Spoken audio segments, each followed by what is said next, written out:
Le plateau du débat convainc-moi, polémique en tout cas sur la fin du mandat présidentiel. Hier, mardi 6 avril, qui devrait donc marquer la fin, selon certains Béninois, puisque Patrice Talon a prêté serment le 6 avril 2016. Bien sûr, selon certains Béninois ou certains opposants qui ne comptent pas sur la révision constitutionnelle intervenue et les conséquences de cette révision et des réformes politiques liées donc à l'enlèvement des mandats qui ont provoqué donc qui ont, j'allais dire, bien sûr, eu comme conséquence cette prolongation du mandat du chef de l'État. Ces Béninois qui n'étant pas d'accord donc avec ces réformes ont manifesté hier pour eux, et bien le mandat du Patrice Talon prenait fin donc ce 6 avril, donc hier mardi 6 avril 2021. Quelques manifestations de protestation ont été donc constatées, enregistrées dans différentes localités du pays. Le cas de Parakou, par exemple, où une radio privée a été donc saccagée, le cabinet d'une personnalité politique détruit, la maison également d'un député brûlée dans les régions de Savaie et autres. Que dire de ces mouvements, de ces tensions, surtout qui interviennent à la veille de l'élection présidentielle et surtout en pleine campagne électorale au Bénin, quand on sait que le défi du prochain, ou l'un des défis du prochain scrutin, et bien sûr, c'est la participation massive souhaitée par les uns et les autres et la préservation de la paix. Quelle analyse peut-on faire de cette actualité ou de ces sujets d'actualité au plan politique? Nous allons en parler avec deux confrères sur ce plateau. Avec moi déjà, Laurent Roland-Tony Kess, analyste politique et observateur de l'actualité africaine également, qui est avec nous sur ce plateau. Et en face de lui, Siaka Kochoni, directeur de publication du journal La Cime de l'Info. Chers confrères, bonjour. Oui, bonjour, Kona Issé, cher téléspectateur, bonjour. Alors, nous avons donc assisté donc à ces manifestations que nous regrettons malheureusement.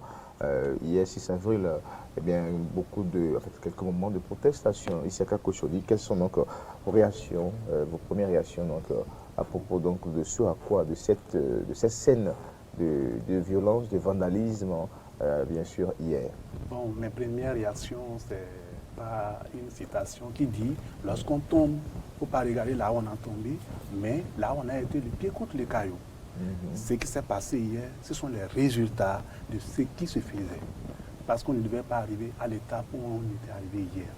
Si on écoutait, si le pouvoir écoutait ce que beaucoup dénonçaient, du camp de l'opposition, il ne faudrait pas qu'on regarde aujourd'hui ce qui s'est passé hier, mais qu'on se demande que s'est-il passé, pourquoi nous en sommes arrivés là. C'est la première élection qu'on a l'habitude d'organiser.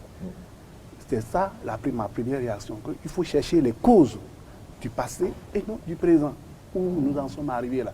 Alors, et les causes du passé, nous sommes en train de dire, je l'ai dit dans ce studio même, qu'on doit faire attention, on doit écouter son peuple. Je ne dénonce pas. Quelle que soit la raison ou les mobiles de ce qui s'est passé, est-ce qu'on a le vandalisme, bon, le vandalisme, saccager des biens, voilà. Détruire donc des maisons, est-ce que ça, on devrait quand même cautionner cela, quel que soit ce qui ne va pas au Sénégal? Pas du tout, je n'ai pas du tout aimé ces actions, ces actes de vandalisme. Mais ce que moi je continue de dire, c'est par rapport à ce qui nous a conduit là. Nous avons organisé une élection en 2016. Depuis 1990, il y avait des élections. Est-ce qu'on n'a jamais arrivé à l'étape où nous en sommes là? On ne devait pas aller à l'étape là. Et c'est ça que je disais. Là, moi, je ne suis pas juriste. Hein. On peut dire, bon, lui, il est de ce camp. Je ne suis pas juriste. Mais selon moi, lorsque vous abrogez une loi là, la constitution que le chef de l'État actuel a pris pour prendre le pouvoir en 2016, il doit respecter cette constitution-là. Selon moi, c'est à la fin de cette constitution maintenant qu'il va mettre en vigueur lui-même sa propre constitution ou bien l'actuelle constitution. Le président a pris serment pour dire le 6 avril devant les juges de la Cour constitutionnelle, devant la nation, le peuple et consorts. Il devait terminer son mandat le 6 avril. Et après le 6 avril maintenant, quand il va prendre le second mandat, même si rien ne prouve que c'est lui qui allait prendre, au moins il s'arrange pour organiser les élections en février pour prendre le pouvoir, ou bien en mars pour prendre le pouvoir le 6, même si c'est lui. Après ça, on devait respecter maintenant la nouvelle constitution. Mais vous prêtez serment pour dire je prends l'engagement de respecter les lois devant les... Et vous donnez de bonus de 45 jours là. C'est quel autre serment vous avez pris? Même si on dit que c'est une nouvelle constitution, finissez avec la constitution qui vous a mis là d'abord. Après la finition de cette constitution, vous pouvez alors prendre par la nouvelle constitution. Oui. Maintenant, revenons sur l'acte de vandalisme. Moi, je n'ai pas du tout aimé ça. Ça, je le dis ouvertement. Donc on aurait pu choisir d'autres voies, voilà, d'autres moyens de manifester. Je ne suis pas dans le secret des dieux, j'aurais appris que l'armée a décidé, le chef de l'État a décidé de ne pas violenter la population. C'est une marche pacifique. Même l'ancien ministre Kwame a dit de sortir avec des chemises blanches et des banderoles blanches, mais il n'a pas dit d'aller détruire. Mais on prend le pont péage de ça, on détruit. Même si c'est un autre président qui viendra, ce n'est pas une perte pour nous. On ne doit pas, quelle que soit notre colère, on ne doit pas. Il faut manifester pacifiquement, mais en choisissant la voie de la pacification. Pacifiquement, voilà, oui. Mais tel que c'est fait là, vous prenez, excusez-moi, vous prenez, vous qui êtes là, des années pour réaliser, pour construire un bon matin, on vient saccager tout. Vous avez parlé du cas d'une radio tout à l'heure. Pour créer une radio, ce n'est pas 5 millions. Ce n'est pas 5 millions. On prend en 30, 10 minutes, on finit tout ça. Comment vous comprenez ça? Donc vous condamnez ces actes de vandalisme, et même si vous n'êtes pas d'accord avec la prolongation, la façon dont ça a intervenu, selon vous, Laurent Tony, quelle réaction? Oui, je pense que je suis d'une part d'avis avec Isiaka Kuchoni pour dire que ça a été peut-être mal fait, en fait, formaliser cette affaire de 45 jours qui s'ajoute au mandat du chef de l'État. On aurait trouvé d'autres formules pour mieux sensibiliser la population, mieux expliquer pourquoi est-ce que c'est arrivé là. Parce qu'il faut rappeler qu'au thème de la révision de la Constitution, dans la nuit du 31 octobre au 1er novembre 2019, il est dit clairement que le premier tour des élections est organisé le deuxième dimanche du mois d'avril, ce qui fait le 11 avril, et le second tour est organisé le deuxième dimanche du mois de mai, le 9 mai, et la prestation de serment du chef de l'État se tient le dernier dimanche du mois de mai, précisément le 23 mai pour cette année. Alors, donc, quand on sait tout ça là, il faut sensibiliser la population, porter l'information vers la population, même si on retient que le chef de l'État a prêté serment le 6 avril 2016 et qu'il devra finir le 5 avril 2021 à 0. Mais au-delà de ça, je crois que peut-être les gouvernants actuels ou la Commission électorale nationale autonome, peut-être ont péché quelque part. Péché quelque part pour dire, quand il y a cette situation, on aurait pu peut-être trouver une formule pour dire l'élection de cette année, de façon exceptionnelle, s'organisera de façon à ce que le 6 avril, le prochain président va prêter serment. Mais à partir de ce moment, l'année qui suit, celui qui va prêter serment le 6 avril 2021 pourra prêter, s'il était réélu, il était encore président, ce serait en mai. Et donc les 45 jours pourront s'ajouter. Juridiquement, on peut trouver une solution pour ça. Mais au-delà de ça, même donc si, pour vous également, les 45 jours juridiquement... Pour moi, les 45 jours, que ça s'ajoute à Patrice Talon ou pas, moi, ça ne me dérange en rien. Mais j'estime qu'on aurait trouvé une formule. On aurait trouvé une formule pour expliquer ça aux populations, pour dire voilà, pour éviter qu'il y ait un vide juridique, puisqu'il est président d'Insis, il faut qu'il soit là en attendant, ou soit carrément qu'on organise les élections avant la date là, pour permettre à ce qu'on soit dans les délais du 6 avril. Mais au-delà de ça, je crois que quand on parle de prolongation du mandat de Patrice Talon de 45 aujourd'hui, c'est un faux débat pour moi. Je m'explique. L'ancien Boni Yahi qui a écrit sur sa page Facebook pour dire que Patrice Talon, son mandat finit le 5 avril, n'a-t-il pas prolongé le mandat des maires dans ce pays de 2 ans? Ceux qui ont été élus maires en 2008, ils devaient finir en 2013. Et pourtant, attendez. Non. Pourquoi est-ce qu'aujourd'hui, c'est l'élection présidentielle qui focalise les attentions? Parce que la tête de quelqu'un ne plaît pas aux acteurs politiques. Attendez, laissez-moi, vous me laissez finir. Pour dire quoi? Des maires ont eu ont eu 2 ans de bonus dans ce pays. Pour dire quoi? Cette année-là, 2020 là, pardon, l'année dernière, les élections communales et locales devaient être organisées. Mais on a organisé juste seulement les élections communales, on a laissé les élections locales et les délégués chefs quartier que nous avons, ou chefs villages que nous avons, qui pour la plupart, il n'y en a pas mieux, qui ne sont pas pour autant corrects dans nos localités, sont maintenus. Personne n'en a parlé. Personne n'en a parlé. Pour vous dire quoi, je ne compare pas une élection présidentielle à une élection communale, encore moins une élection locale. Mais je dis, pourquoi est-ce que vous ne vous prononcez pas sur un certain nombre de choses? Mais c'est parce que la tête de quelqu'un ne plaît pas, selon moi. Mieux pour cette constitution. Est-ce qu'aujourd'hui, c'est un problème de personnes ou carrément c'est un problème basé sur les tests? Mieux. Attendez, laissez-moi aller. Vous avez la nouvelle loi dit, les députés qui seront élus en 2023 auront un mandat de 3 ans. C'est écrit dans la Constitution qui a été révisée. Bien sûr. aucun d'eux ne s'est prononcé sur ça. Parce qu'il peut arriver que ce soit eux, les acteurs. Attendez, Non, au moins la Constitution apporte cette précision-là par rapport donc, à cela.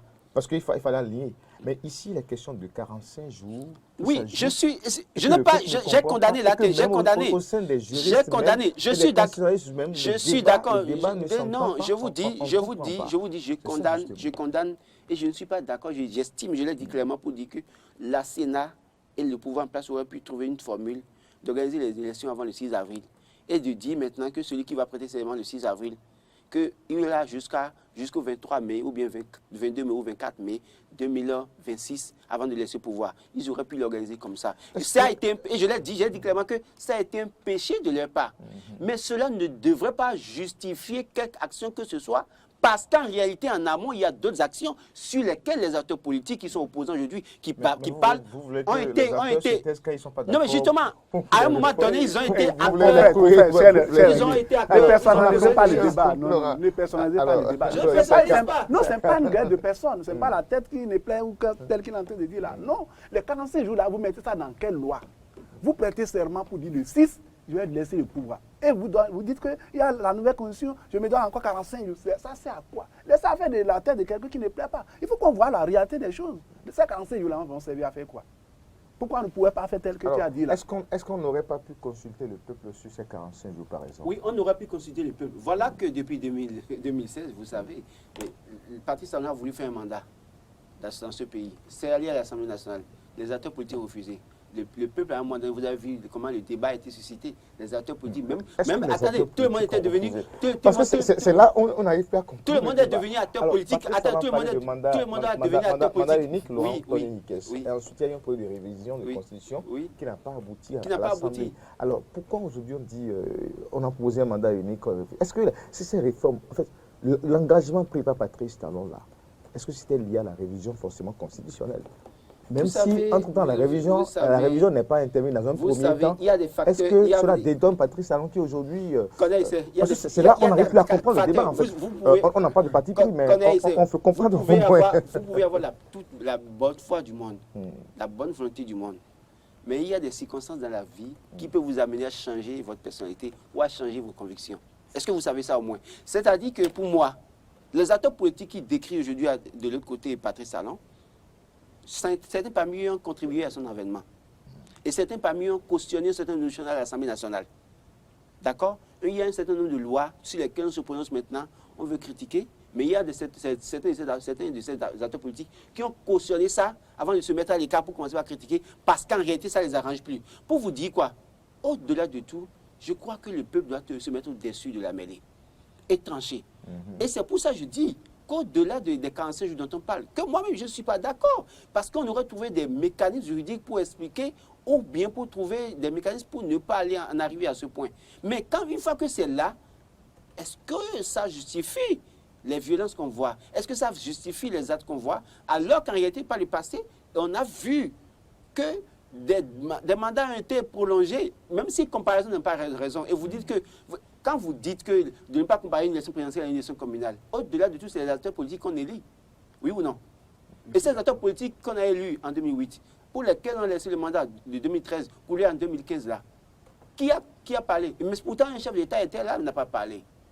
D'accord? Aujourd'hui, 45 jours pour moi, au-delà de tout là, si vous n'êtes pas d'accord avec Patrice Talon et que vous pensez qu'il ne devait pas faire 45 jours de plus, organisez-vous, allez le battre dans les urnes. On a vu des cas. On a vu des cas. Après, ça vous dit que l'opposition est actuellement... Parce que vous dites que d'aller le battre... Issaka Kochoné. Alors, est-ce que aujourd'hui, est-ce peut-être parce que certaines réformes ont été un peu plus brusques, la célérité dans laquelle certaines réformes sont intervenues, est-ce la conséquence ou est-ce aujourd'hui le fait que l'opposition également, à un moment donné, a fait la politique de la chaise vide, a abandonné très tôt les choses? Parce qu'il faut situer les responsabilités.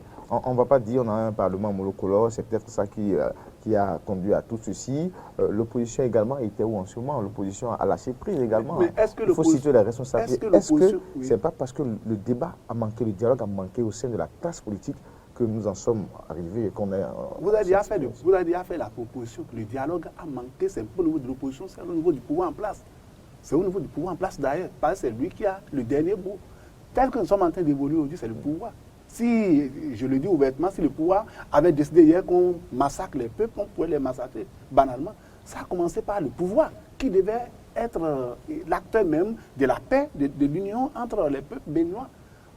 L'élection des députés, est-ce que l'opposition a pu participer? Si l'opposition avait participé, ils allaient avoir aujourd'hui leur, comment on appelle, le récépissé en temps, ils passent par l'élection, ils allaient avoir aujourd'hui les députés à l'Assemblée nationale pour que la loi dont on décrit aujourd'hui là. Mais personne n'a empêché l'opposition de participer aux élections. Personne n'a fait quoi? Vous avez oublié combien de temps l'opposition a fait avant d'avoir son récépissé? Est-ce que vous savez qu'il y a un mois, un parti a eu le récépissé? Quand est-ce que le parti a déposé? Par quel archivement? Personne ne sait. Mais l'opposition a promis 5 mois pour prendre seulement le récépissé. Comment vous pouvez dire aux gens, on va vous, et les laisser en l'air pour dire non, c'est l'opposition qui a refusé? Est-ce que le pouvoir était ouvert? Le pouvoir n'a pas dit en son temps que l'opposition doit aller à l'élection, on fera tout pour que les démocrates aillent à l'élection. Je ne sais pas, c'est à Koulékran, mais que le chef de l'État l'a dit. Est-ce que l'opposition n'a pas voulu aller maintenant? Qui a pu les parrainer? Non, on a vu quand même ces autorités des démocrates qui ont refusé, par exemple, d'aller prendre les parrainages quand on leur a promis. Quelle autorité a été, on leur a promis, ils ont refusé? Vous avez vu l'intervention de... Le député Jérémy Adomawa dit avoir appelé Éric Ngoundété, président des démocrates, pour lui dire de venir chercher les parrainages et qu'il a refusé. Jusqu'aujourd'hui, il était parti vers les parrains, il n'a pas eu. Non, attendez. Ne mélangez pas les choses. Cher Isaka Koutioni, ne mélangez pas les choses. Les démocrates ont été, bien sûr. Il n'a pas fini. Il a été appelé. Il a été appelé, il a dit qu'il n'en veut pas. Il n'a pas fini. Oui, c'est ça, il disait. Voilà. Aïvo a dit qu'il voulait aller. Il a déposé, il a cherché des parrains. Il n'a pas trouvé. Les démocrates, dont sommes, bien sûr, Éric Ngoundété est démocrate, mais parmi les démocrates, il y a certains qui sont allés pour chercher les parrains dont ils n'ont pas trouvé. Vous pensez que ce serait facile? Je vais aller en concurrence avec vous, je vais vous donner les parrains pour aller me battre encore dans les urnes. Du moment où déjà même l'État l'a dit ouvertement que le peuple ne m'aime plus. Vous pensez qu'il pourrait permettre aux démocrates d'aller à l'élection? Le chef d'État n'a rien à voir avec l'affaire du parrainage. Il a dit, quand il était par la cour, il a dit... député ou maire. Donc il faut laisser le chef d'État. L'affaire du parrainage concerne les députés et les maires. Donc on va laisser le chef d'État... Cher René Corneille, le chef de l'État avait dit à Parakou, bien ça, Tchaourou, j'ai fait tout pour que les démocrates aient leur récépissé. C'est après ces propos, 3 ou 5 jours plus tard, que les démocrates ont eu effectivement leur récépissé. Je suis en train de demander. C'est-à-dire le chef de l'État qu'on ne veut pas, il est dans l'ombre, mais il pilote les choses qui se passent au niveau du ministère de l'Intérieur. Le premier magistrat, il est garant de la sérénité au sein de la classe politique, ça se comprend. Je pense que le problème qui est posé et que ce dont parle Isaka n'a pas... pour moi, ça n'a pas son sens parce qu'en réalité... Est-ce que ce n'est pas le manque de dialogue au sein de la classe politique? Attendez, concernant le parrainage d'abord. Non, allons-y, le parrainage c'est un débat dépassé. Non, on va d'accord, c'est ça, c'est juste une parenthèse. Est-ce que la situation actuelle n'est pas due du fait que le débat contradictoire peut-être a manqué au sein de l'Assemblée nationale? Oui, le débat contradictoire a manqué au sein de l'Assemblée nationale et c'est la faute à qui? C'est encore la faute des acteurs politiques. Parce que quand vous avez en face de vous quelqu'un qui met en place une stratégie, vous devez aussi trouver des formules parce qu'il ne peut pas être le plus intelligent pour vous sur toute la ligne quand même. S'il réussit à avoir, s'il réussit tout le temps à vous cuillonner, ça veut dire que vous-même là, en réalité, vous ne réfléchissez plus. Vous avez limité vos réflexions à un moment donné. Pour moi, c'est ça. Parce qu'au-delà de tout, il n'y a pas de stratégie que Patrice Talon puisse mettre en place aujourd'hui où on ne puisse pas trouver des failles quand même. Ne me dites pas que tout ce qu'il fait depuis 2016 là, il n'y a pas de failles. Il y a bien des failles. Il y a bien des failles. Mais c'est parce que les acteurs politiques sont focalisés sur le bavardage tout le temps. Et leur problème, c'est la démocratie. Ils s'entendent pour démocratie. Les conférences de presse, sortir, bavarder et puis aller s'asseoir. Pas de véritable action, pas de véritable stratégie. Et puis, au-delà de tout, comme je le dis souvent, chacun d'eux a un problème particulier face à Patrice Talon.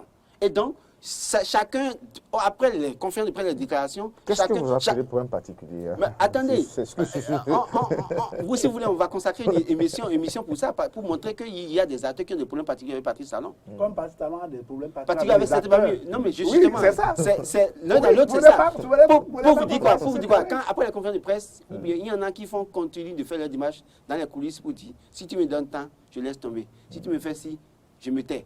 Il y en a, plein. Donc ça devient une négociation. Ça devient une négociation.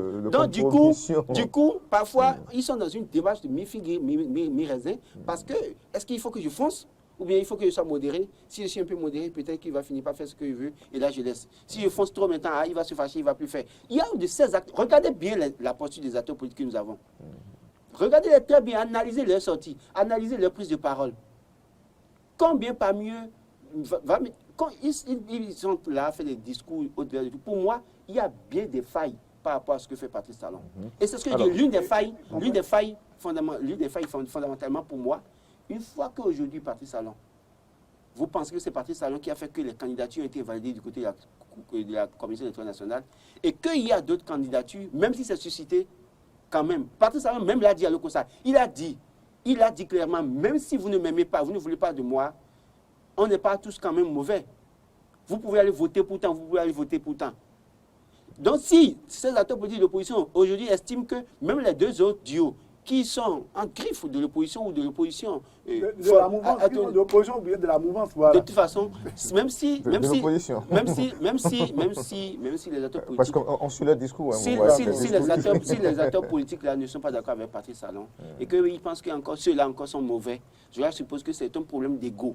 Et c'est ça, je dis, sont-ils pour autant différents alors de Patrice Talon qui critique comme étant un homme égaux qui pense à lui, qui ne pense qu'à lui. Donc, ils sont tous les mêmes. Maintenant, voilà, donc c'est quand même des tensions regrettables que nous constatons.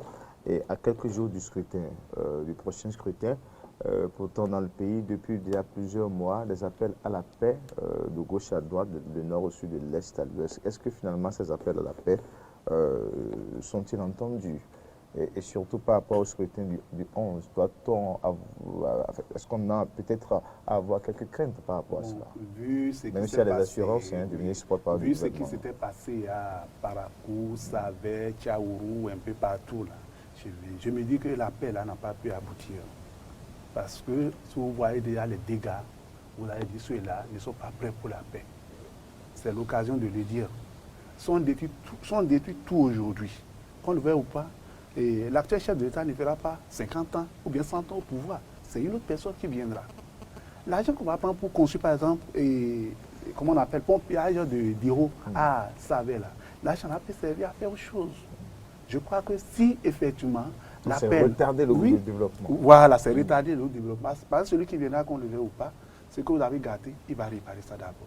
Je crois que tel que c'est dit, tel que beaucoup les confessions religieuses, les grands partis politiques ont appelé, et à la paix, les gens doivent écouter effectivement la population, ceux qui ont appelé à la paix. Mais aussi, il y a un aspect qui m'a paru bizarre hier. On dit que voilà, les militaires sont du côté du peuple et qu'on sort. Je pense qu'on doit éviter ces agissements-là. Voilà. Parce que moi, je le dis ouvertement, le chef de l'État en tant que père de la nation a montré effectivement qu'il est père de la nation cette fois-ci.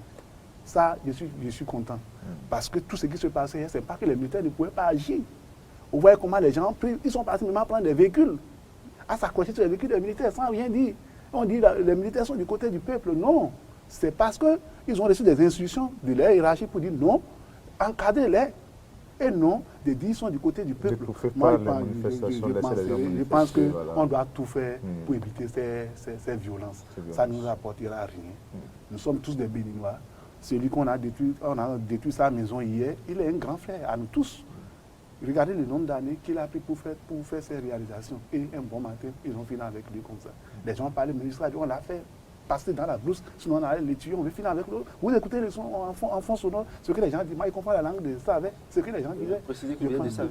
Voilà. Précisez, c'est pas que vous venez de Savé. Donc, ça vous regrettez tout ce qui s'est passé. Je ne suis pas du tout content par rapport à... Non, pas que vous compreniez la langue de Savé, mais que vous êtes de Savé. On ne va pas programmer ce plateau. À la fin de cette émission, vous allez fondamentalement appeler vos frères de Savé à la paix dans votre patois. Appeler les frères du Bénin.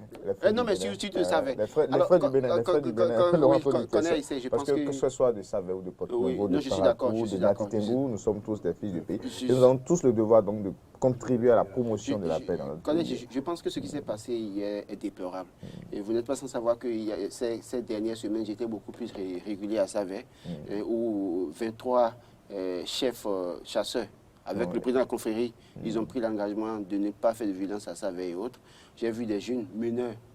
J'ai une pensée pour Jonas Olaye, Roscoe, qui malheureusement hier a été blessé par les manifestants. Et une pensée pour Ivadji, qui était un meneur également. Ezekiel Adeyemi, qui était du côté du Ghana, qui s'était réfugié, qui est rentré au Bénin, avec qui j'ai discuté longuement hier au téléphone, qui m'a expliqué ce qui s'est passé du côté de Savaie. Je crois que c'est triste, parce qu'en réalité, les acteurs de Savaie, les chasseurs aujourd'hui, ont pris l'engagement. Devant moi, ils ont fait des sacrifices et ont juré ne pas participer aux troubles cette année. Et les jeunes ont pris des engagements. Ezekiel qui disait clairement que... Vous savez qu'il y a deux camps aussi. Non, attendez. Pour vous dire quoi, au-delà de ce qui s'est passé hier, j'apprends aussi que des gens ont été débarqués de l'extérieur de Savaie. Aujourd'hui, pour prêter mes fautes à un autre camp qui existait, qui était dû. Je crois qu'aujourd'hui, au-delà de tout ce qu'on peut reprocher à Patrice Talon, le Bénin reste un et indivisible. Voilà. On doit tout faire pour préserver nos infrastructures, détruire les infrastructures. J'ai pris les jeunes du côté du pont péage d'Io, ça ne fait pas encore un mois, et qui me parlaient de la paix. Et vous imaginez qu'un mois après, des gens vont saccager tout ça, pensant qu'on fait mal à quelqu'un. Si Patrice Talon n'investit pas, en tout cas dans son programme de société, programme 2021-2026, il ne pose aucun acte pour le développement de Savaie pendant 5 ans, on dira qu'il est méchant. Mais pour autant, il n'est pas méchant, parce que s'il estime que s'il doit réaliser, en réaliser, et que vous devez vous-même venir détruire chaque fois, ce n'est pas bien. En dehors de l'honorable Kounlola, dont la maison a été brûlée avec de vos véhicules, il y a un autre acteur politique de la région dont 2 voitures ont été détruites dans sa maison. Et c'est chez lui d'ailleurs que Roscoe, car Jonas Olaye, qui est un ancien meneur, qui s'est reconverti, qui travaille même déjà à Cotonou, parce qu'en fait, il s'est reconverti, il a été recruté par une société privée qui travaille déjà. Mais hier, les meneurs sont allés le blesser. Pour vous montrer qu'en réalité, les acteurs qui étaient le plus impliqués, il y en a qui se sont ressaisis, qui ont dit on travaille pour la paix. Mais il y a des acteurs qui ne veulent pas du tout la paix. Et ce n'est pas bien. Ce n'est pas bien. Le défi pour nous, les acteurs politiques. Si vous ne voulez pas le Patrice Talon, le 11 avril prochain, allez dans les urnes. Moi, je suis contre ça là. Je suis contre ça là. Je suis contre cette phrase-là. Qui sont l'opposition qui va au pouvoir à l'élection là? Vous pensez, donc pour vous, c'est que Djemba est un mauvais? Laurent Anthony Cash, le débat ici n'est pas Patrice Talon ni autre chose. Non, moi je dis, c'est la paix. On veut la paix. Et si on ne veut pas, je veux la paix. Connaissez, permettez que je finisse. Si vous voulez la paix et que vous voyez que celui-là qui est là n'est pas bon pour vous, vous ne pouvez pas me dire que tous ceux qui sont candidats sont mauvais. De 2 mots là, on prend souvent le moindre, oui ou non? Donc si vous pensez que le Patrice Talon est le plus mauvais là, moi je vous donne un exemple. C'est un exemple. Je vous donne un exemple. Oui. S'il y aura élection, c'est un exemple sans donner, j'allais peut-être voter pour les LD, les démocrates. Voilà que les démocrates ne participent pas. Et RCB, c'est un exemple sans donner. J'étais RCB et je sais comment ça s'est passé pour que Djemba devienne le pivot de RCB. Ça dit je n'ai pas de candidat à voter. Vous avez, si vous êtes démocrate, c'est que ça, si vous êtes démocrate, ça veut dire que vous avez été de l'aile du. C'est un exemple que je donne de FCBE. Ça veut dire que par le passé, vous avez soutenu FCBE. Ça veut dire que par le passé, vous avez soutenu les actions de Djemba dans le gouvernement de Boni Yayi. Cela suppose que si vous n'avez pas décrié la gouvernance ou bien la gestion de Djemba sous Boni Yayi par le passé, ça veut dire que Djemba n'est pas pour autant mauvais. Vous pouvez voter pour lui. Plutôt que d'aller. Ce raisonnement n'est pas. Non, mais justement. Alors, ça c'est. Je sais que vous ne serez jamais d'accord avec moi. Mais je dis. Vous faites de la mathématique en politique. Je sais que vous serez jamais d'accord avec moi, mais j'estime que, au-delà de tout, la position des arts de paix, travaillons pour la paix. Et si vous ne voulez pas Patrice Talon, allez voter pour notre candidat le 11 avril, plutôt que de casser, de brûler. Ce n'est pas bien. Devant M. Yamouna, ce que j'ai vu hier, ce n'est pas bien. Ce que les jeunes font, on se blesse, on se tape, se tabasse, ce n'est pas bien. Ce n'est pas bien. Maintenant, c'est que les appels à la paix ne restent pas que des appels. Il faut des actions. Il faut l'engagement de chaque citoyen. Il faut que le chef de l'État sorte de son silence et appelle le peuple réellement au calme. Pour dire que tout va rentrer dans l'ordre d'ici à là. C'est ça qui manque. Parce que hier, on a fait le constat, les gens manifestaient. Le chef de l'État, lui, faisait sa campagne allègrement. Il a audience à la présence, tout allègrement. Mais moi, je pense à une autre formule. Je pense à une autre formule. Au-delà de ce que les gens disent que Patrice Talon devra faire 45 jours de plus, c'est ça qui défocalise les intérêts, les gens ne sont pas d'accord. Je crois que si l'élection se passe bien le 11 avril et que Patrice avait été élu vraiment par KO, autant mieux raccourcir le délai de prestation de serment. Il ne faut même pas campagne pour non, le KO. c'est constitutionnalisé. Non, Il ne faut pas justement. élection de KO. Oui. Ils ne font pas campagne pour KO. Il y a ça des meetings, ils ne font pas campagne pour KO. C'est campagne pour la participation des Oui, parce que pour le KO, parce que pour le KO, c'est déjà garanti. On va aller voter. Donc, moi, j'estime que si Bon, au soir chacun du 11 avril, si Patrice Talon ne gagne pas KO, je crois qu'il vaut mieux peut-être voir comment mettre en place une certaine jurisprudence et puis raccourcir le délai de prestation de serment pour que maintenant les 45 jours là ne soient plus 45 jours de trop et que pour que les gens se taisent. Proposition, merci. C'est Laurent Anthony. Bon, s'il faut saisir la Cour constitutionnelle, on va s'organiser en journaliste pour saisir la Cour constitutionnelle pour ça. L'actualité politique. Et puis merci à vous également, ici à Kakoshoni, des directeurs de publication du quotidien. La cime de l'info sur ce plateau. Vous avez tous plaidé, vous avez d'abord tous condamné donc, les violences ou les actes de vandalisme observés hier, mardi 6 avril. Même si on n'est pas d'accord pour la prolongation ou la prorogation du mandat de chef de l'État, il faut choisir pour donc des stratégies pacifiques. Vous avez donc invité les acteurs politiques au dialogue et maintenant exhorter encore une fois le peuple et bien sûr à mettre en pratique réellement ces appels à la paix et qui ne doivent pas rester rien que des chansons ou des rengaines chantées du nord au sud et de l'est à l'ouest. Merci donc d'avoir participé à ce plateau ici à Kakoshoni. Merci également à vous, Laurent Anthony Kess. Nous allons donc faire maintenant le point de l'actualité sportive avec Frédéric Espoir Mambou avant de prendre congé de vous, puisqu'on en parle. Et bien sûr, est en congé, Ahmed Arepa est en congé, on va le retrouver d'ici quelques jours, pourquoi pas d'ici 1-2 semaines. Et bien sûr, pour donc continuer à agrémenter votre matinée avec l'horoscope et bien d'autres. Merci de rester avec nous.